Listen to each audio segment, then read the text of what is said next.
Hello everyone, welcome to the VM management classes presented by Damini. As you all know, we have started here a strategic management subject. हमारे इसके सिर्फ 3 ही concept रह गए हैं. आज जो हम कंसेप्ट क्लियर करने जा रहे हैं that is a Ansoff's matrix. Let's start the today's video.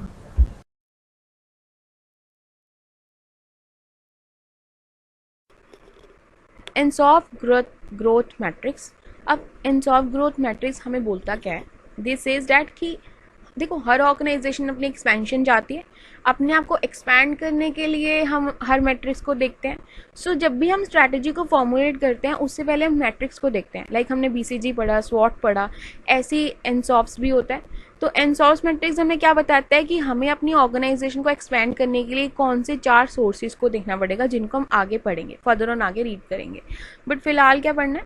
The Ansoff's growth matrix was first introduce in Harvard Business Review in 1957 in the article called Strategic for Diversification. It means कि ये कब हुआ था और कौन से article में हुआ था. ये बातें आपको याद करनी बहुत ज़रूरी है क्योंकि UGC के एग्जाम में ऐसे ही छोटे छोटे टॉपिक्स पे आपको क्वेश्चन आ जाते हैं. लाइक आपको क्वेश्चन हो सकता है कि एनसॉफ्स ग्रोथ मैट्रिक्स कब हुआ था इंट्रोड्यूस, तो यू हैव टू से इन 1957, या आर्टिकल के बारे में पूछ सकते हैं. ठीक है, तो इन सब के रिगार्डिंग आपको याद रखना है. So it's important. ना इंट्रो ऑफ एनसॉफ्स मैट्रिक्स. अभी मैंने आपको बताया कि कोई भी ऑर्गेनाइजेशन अपनी सिर्फ ग्रोथ चाहती है. उस ग्रोथ को कैप्चर करने के लिए, कवर करने के लिए कौन से 4 जो सोर्सेज हैं वो यूज़ कर पाएगी organisation. That will be a read और covered under the Ansoff's matrix. Now, the metric is also known as product market matrix, is used to show the opportunity for growth available to the organization. The matrix helps strategic think about not just in strategic direction, but also enables them to take account of risk and the reward in the consideration known as this one. अभी इसका मतलब क्या हुआ कि एक strategic जब सोच रहा है कि कौन सी वो डायरेक्शन में जाएगा, अब उसने सोच तो लिया कि चलो मुझे इस डायरेक्शन में जाना है, but they also think that कि उस डायरेक्शन में कितना रिस्क है, कितने रिवॉर्ड्स मुझे मिलेंगे, then he will apply that strategy और नॉट. राइट, और ये कौन बताता है? This will be a known by Ansoff matrix and also known as a product market expansion grid.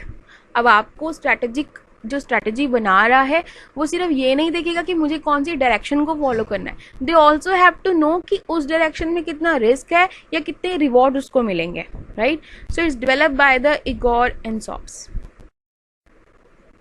अब यहाँ पे जैसे मैंने आपको बताया था कि 4 जो आपके पास सोर्सेज आएंगे जिससे आपको पता लगेगा कि मैंने अपनी ऑर्गेनाइजेशन को कैसे एक्सपैंड करना है. So 4 sources are here: a market penetration, product development, market development, diversification, जिनको हम आगे पढ़ेंगे.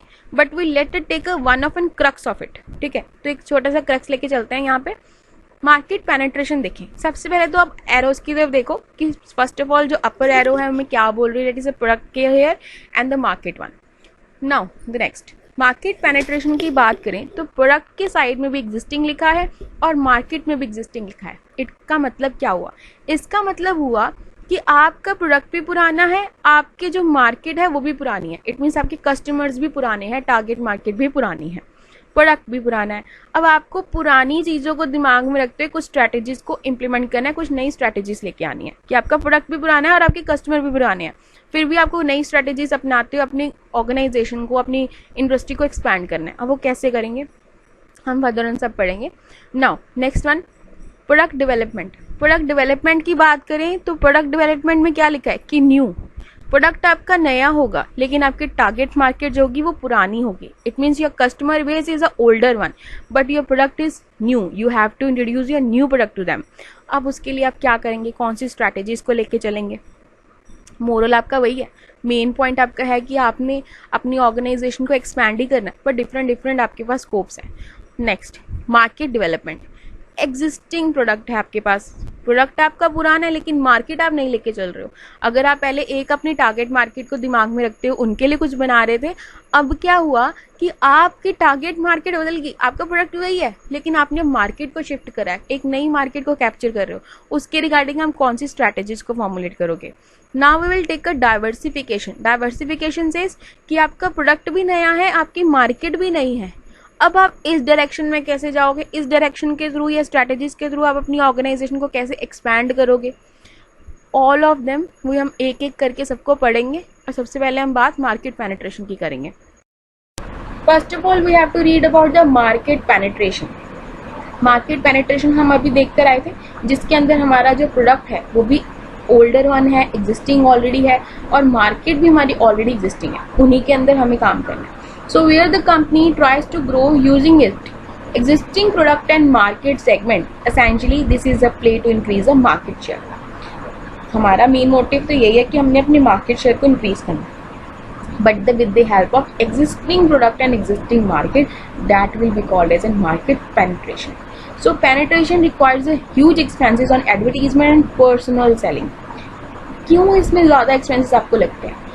क्योंकि आपका प्रोडक्ट भी पुराना है, आपकी मार्केट भी पुरानी है, लेकिन आपको उसी को इनोवेटिवली सामने सबको दिखाना है। अब हम इसमें डिटर्जेंट्स की एड्स की ले सकते हैं कि सर्फ एक्सेल तो वही है, उनको हर घर में वही बेचना है, उसकी टारगेट मार्केट वही है, उसका प्रोडक्ट भी एग्जिस्टिंग वन ही है। या घड़ी को ले लो, व्हील को ले लो, लेकिन ये करते क्या है, अपनी एडवर्टीजमेंट पे ज़्यादा जोर देते हैं, अपनी पर्सनल सेलिंग पे ज़्यादा जोर देते हैं। आपने देखा होगा कि जब डिटर्जेंट्स वाले जो हैं उनकी एडवर्टीजमेंट बदलती रहती है और काफ़ी जल्दी बदलती है, और साथ के साथ ही इनके जो home to home sales person हैं, सेल्स वुमेन्स हैं, वो जाती हैं और सर्फ की एडवर्टीजमेंट्स करती हैं, right. So we will took the example of them, क्योंकि वो कौन से हैं कि एग्जिस्टिंग मार्केट है, एग्जिस्टिंग प्रोडक्ट है, लेकिन फिर भी वो ज़्यादा अपनी सेल्स को बढ़ाने की कोशिश करते हैं with the help of huge expenses on advertisement and personal selling. Okay, so the demand aggressive promotional campaign backed by the pricing strategy that attracts more and more customers। It means अब क्या होता है कि हम अगर जियो की company की बात करें, जियो का प्रोडक्ट भी पुराना है, मतलब अब तो ओल्डर हो चुका है, जियो का प्रोडक्ट भी पुराना है, जियो की मार्केट भी पुरानी है, लेकिन फिर भी उनको अपनी ग्रोथ बढ़ानी है, अपनी सेल्स बढ़ानी है। तो वो क्या करते हैं, जैसे हेल्थ कैंपेन्स होते हैं कहीं, लेकिन वहाँ पे जो टेंट्स लगे हैं, जो कंपनीज बीच में जो हेल्थ कैंपेन कर रही हैं, वो कंपनीज भी हेल्थ कैंपेन करती हैं, जियो की तरफ से भी हेल्थ कैंपेन हो सकता है। तो वहाँ पे हेल्थ को तो देखा ही जा रहा है, साथ के साथ एक प्रमोशन भी हो जाती है उनकी, जिसके द्वारा उनका एग्जिस्टिंग प्रोडक्ट एग्जिस्टिंग मार्केट में प्रमोट हो जाता है, तो उनकी सेल्स भी हो जाती है। तो लाइक दिस वो अपने आप को बढ़ा सकते हैं। Now here we took the example for the market penetration of McD company, क्योंकि मैकडी एक ऐसी इंडस्ट्री है जो कि एग्जिस्टिंग प्रोडक्ट और एग्जिस्टिंग मार्केट को लेते हुए भी एक्सपैंड करा। अब वो कैसे करा? McD has pursued a market penetration in recent years by using a Latino themes within the some of its advertisement। अब एडवर्टीजमेंट कैसे करी? उसने स्पेनिश लैंग्वेज में एक वेबसाइट बनाई which is known as a mencenta.com। It means, इसका मतलब क्या था? The website name is a Spanish translation of McD's slogan. McD का क्या स्लोगन है? I am loving it. तो इसी का स्लोगन उन्होंने स्पेनिश लैंग्वेज में निकाला। जो भी लैटिनो कम्युनिटी है, कस्टमर्स हैं, उनको भी ग्रैब करने के लिए उन्हीं की लैंग्वेज में एक वेबसाइट को इंट्रोड्यूस करा। देखो, अगर हमें अपनी सेल बढ़ानी है अपने एग्जिस्टिंग कस्टमर के साथ, तो हमें एक फ्रेंडली रिलेशन उनके साथ बनाना पड़ेगा। उनको जो अच्छा लगे उसके रिगार्डिंग आप एडवर्टीजमेंट करो, उसके रिगार्डिंग आप प्रमोशन करो कि वो आपकी परचेजिंग करे, आपके प्रोडक्ट को परचेज करे। ऐसा ही मैकडी ने किया। प्रोडक्ट भी पुराना था, मार्केट भी पुरानी थी, बट लेटिनो कस्टमर्स को या फिर कम्युनिटी को और भी अपना ग्रैब करने के लिए उनको इंट्रोड्यूस करवाया एक website which is known as mencenta.com, who is also known as a I am loving it, which is a slogan of McD. Now another one is a market development. अभी हमने market penetration की बात करी, जिसमें आपका product भी पुराना था और हमारी मार्केट भी पुरानी थी। लेकिन अगर मार्केट डेवलपमेंट की बात करेंगे तो इसमें हमारी मार्केट नहीं होगी, क्योंकि मार्केट डेवलप हो रही है, तो मार्केट नहीं होगी, लेकिन हमारा प्रोडक्ट हमारा पुराना होगा। हम एक नई मार्केट में अपने पुराने प्रोडक्ट के साथ जाएंगे। So way the company try to grow by taking its existing product to the new market segment. This strategy is more riskier than the market penetration. अब वो रिस्कियर इसलिए नहीं थी क्योंकि आपके पास ऑलरेडी कस्टमर थे और आपके पास ऑलरेडी एग्जिस्टिंग प्रोडक्ट था जिसके बारे में नॉलेज सबको थी। लेकिन इसके अंदर क्या है कि नो डाउट कि आपकी जो प्रोडक्ट है वो पुराना है जिसके अंदर आप माहिर हो, लेकिन फिर भी आपकी जो मार्केट है वो तो नहीं है ना। आपको कस्टमर बेस तो अपना फिर से नया बनाना है ना, उनको कैसे आप कैप्चर करोगे? तो that's why it's riskier than market penetration. So this strategy is more riskier than the market penetration strategy as a company is entering into a new market of which manager do not have a sound knowledge. This can be reached in two way. दो तरीके हैं जिसके द्वारा जो manager है वो एक नई मार्केट में जा सकता है. कैसे? सबसे पहले new geographical market by increasing sales force, sales agent, franchises. आप अगर किसी नई मार्केट को कैप्चर करना चाह रहे हो, नई लोकेशन को कैप्चर करना चाह रहे हो, आप अपनी फ्रेंचाइजी वहाँ खोल सकते हो. लोग आपके नाम को ऑलरेडी जानते हैं, आपने उसी नाम से कहीं और खोला, आपके नई मार्केट को कैप्चर किया with the existing product of years. उसको लेके कोई, अगर हम स्वीट शॉप्स की बात करें तो स्वीट शॉप्स ऐसी हैं जो एक ही सिटी में अलग अलग जगह पे होती हैं. तो हम भी कई बार बात करते हैं कि खुशीराम एंड सन्स वहाँ पे भी था, अब शहर में भी था, अब यहाँ पे भी आ गया. देखो, उनका लोगो, उनका स्लोगन वही है, उनके प्रोडक्ट वही हैं, लेकिन उन्होंने सिर्फ मार्केट चेंज करी है. पर वो कैसे कर सकते हैं? अपने उसी नाम के साथ आ जाएं. ठीक है, सेल्स को फोर्स करें, सेल्स एजेंट्स रखें जो सेल्स को प्रमोट करेंगे. With the help of that कि वो रिस्क कम हो जाएगा. Another, increasing sales and attracting new segment by making a slight changes in a product like new packaging and product dimension. अब आपने क्या किया? मार्केट आपकी नई थी, आपने प्रोडक्ट नहीं बदले. आपने, अगर हम स्वीट शॉप की बात लेके कर रहे थे, आपके प्रोडक्ट वही हैं, आपके टेस्ट वही हैं, आपका स्लोगन भी वही है, आपका लोगो भी वही है, आपका नाम भी वही है, सब कुछ सेम है. लेकिन आपने कहाँ पे फ़र्क डाला कि अगर आप वहाँ पे आप पैकेजिंग जो अपनी करते थे इन अ प्लास्टिक वन, यहाँ पे आपने अपनी पैकेजिंग एक कार्डबोर्ड, या फिर हम बात करें कि आपने स्टाइलिश बैग्स रख लिए हैं, उनके अंदर आप पैकेजिंग करने लगे हैं. तो कुछ नया, कुछ अट्रैक्ट करने के लिए कस्टमर्स को कि वो आपके पास आएँ और परचेजिंग करें, उसके रिगार्डिंग आप कुछ कर रहे हैं. Now take the example of an market development. Market development में यहाँ पे मैंने कोक की एग्जाम्पल ली है कि लाइक कोक का वही प्रोडक्ट है पुराना, पर थर्स्ट को मिटाने के लिए लिक्विड फॉर्म, और लेकिन इन्होंने मार्केट नहीं कैप्चर करी. देखो, पहले वो वाइडर मार्केट को ही कैप्चर करते, लेकिन इन्होंने पर्टिकुलरली अब किन के लिए निकाला? जो कि लोग हेल्थ कॉन्शियस हैं, जिनको अपनी हेल्थ को लेके बहुत ज़्यादा सोचते हैं, या जो कैलोरीज नहीं पीना चाहते, उनके लिए अब उन्होंने प्रोडक्ट को लॉन्च करा. प्रोडक्ट वही है उनका एग्जिस्टिंग वन कि उन्होंने कोक ही देनी है, बट स्टिल उन्होंने क्या करा? उन लोगों के लिए कोक को इंट्रोड्यूस करा, वो कोक इंट्रोड्यूस करी जो जिसमें कैलोरीज ना हो, like Coke with the diet one और 0 कैलोरी कोक, तो उनके लिए. ठीक है, तो मार्केट एक नई कैप्चर करी. दैट इज एन एग्जाम्पल कि उन्होंने मार्केट नई कैप्चर करी, नए कस्टमर्स को कैप्चर करा with the existing of your product. ना प्रोडक्ट डेवलपमेंट, जब हम प्रोडक्ट की डेवलपमेंट की बात करेंगे तो इसके अंदर क्या हुआ? आप अब नया प्रोडक्ट इंट्रोड्यूस करवा रहे हैं, नया प्रोडक्ट लेके आ रहे हैं एग्जिस्टिंग मार्केट में. इट मीन्स आपके टारगेट कस्टमर्स वही हैं, लेकिन आप उनको अब कुछ नया दे रहे हैं, कुछ नया प्रोडक्ट इंट्रोड्यूस करवा रहे हैं.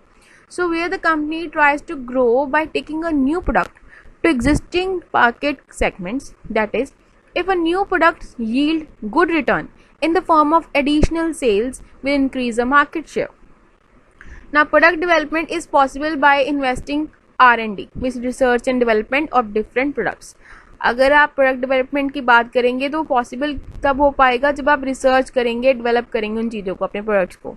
सो acquiring a right to manufacture someone else product in order to appeal the present market. आप कुछ नया लेके आ रहे हैं अपने कस्टमर्स के लिए, that is a product development basically.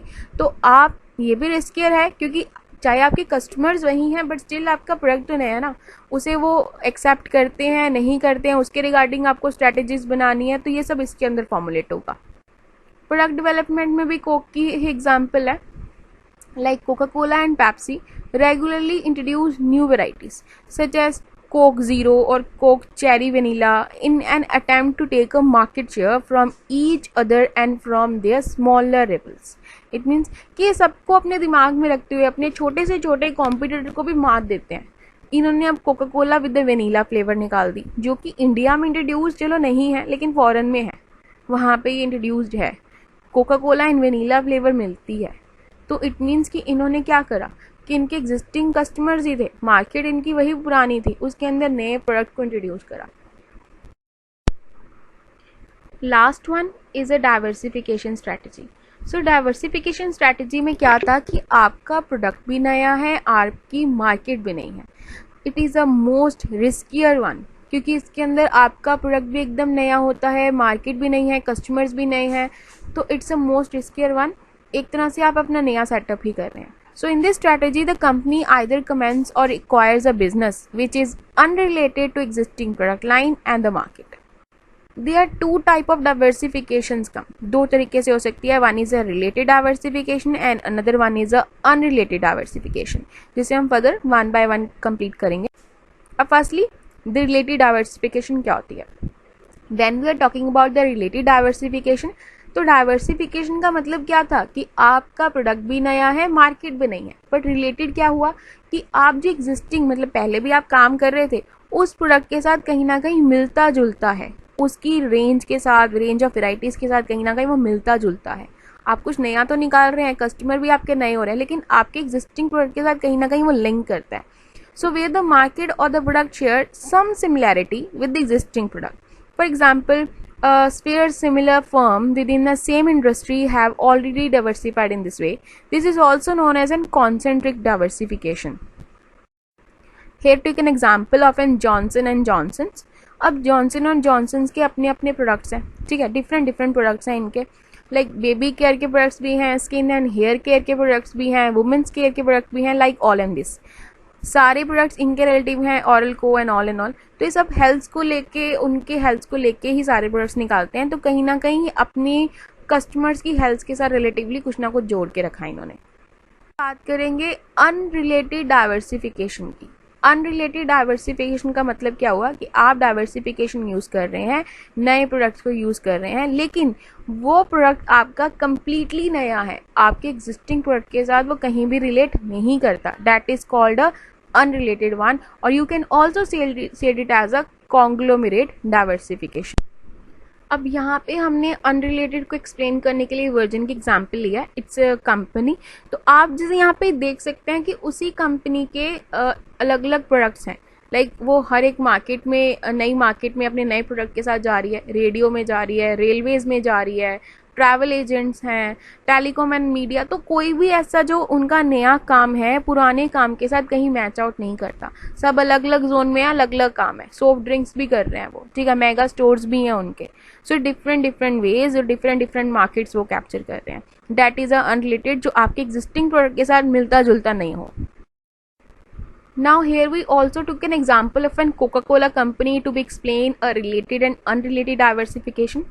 Related में क्या था, हमने पढ़ा कि एग्जिस्टिंग, आपके एग्जिस्टिंग प्रोडक्ट के साथ कहीं ना कहीं वो रिलेट करता है. So Coca Cola is what, to just आपकी थर्स्ट को मिटाता है, आपकी प्यास मिटाते हैं. तो उन्होंने उसी के रिलेटिवली एक और प्रोडक्ट को इंट्रोड्यूस करा, अ new product for new market is vitamin water. ठीक है, मिटाना तो उसने प्यास को ही है ना आपकी, तो उसके साथ कहीं ना कहीं वो रिलेट करता है. But we are talking about unrelated diversification. तो इसमें वो उन्होंने क्लोथ्स को इंट्रोड्यूस करा, टी शर्ट्स को इंट्रोड्यूस करा which right an Coca Cola, right. तो वो कहीं ना उनके एग्जिस्टिंग प्रोडक्ट के साथ कहीं वो रिलेट नहीं करता. It's a different product. Clothing बिल्कुल डिफरेंट हो गई, थर्स्ट बिल्कुल डिफरेंट हो गया. That will take a example of an Coca Cola for related and unrelated diversification. आपको मेरी वीडियो कैसी लगी प्लीज़ कमेंट्स बॉक्स में जरूर बताइएगा. मेरी वीडियो को लाइक करना और शेयर करना मत भूलिए, क्योंकि जितना ज़्यादा आप इसे शेयर करेंगे उतनी नीडी स्टूडेंट्स को ये मिल पाएंगी. मैं आपके लिए ऐसी नई नई वीडियोस लाती रहूँगी, इसलिए आप मेरे चैनल को सब्सक्राइब जरूर करें, बेल आइकन जरूर दबाएं कि आपको नोटिफिकेशन मिलती रहे. Thank you for watching my video. Subscribe now and press the bell icon. Never miss an update.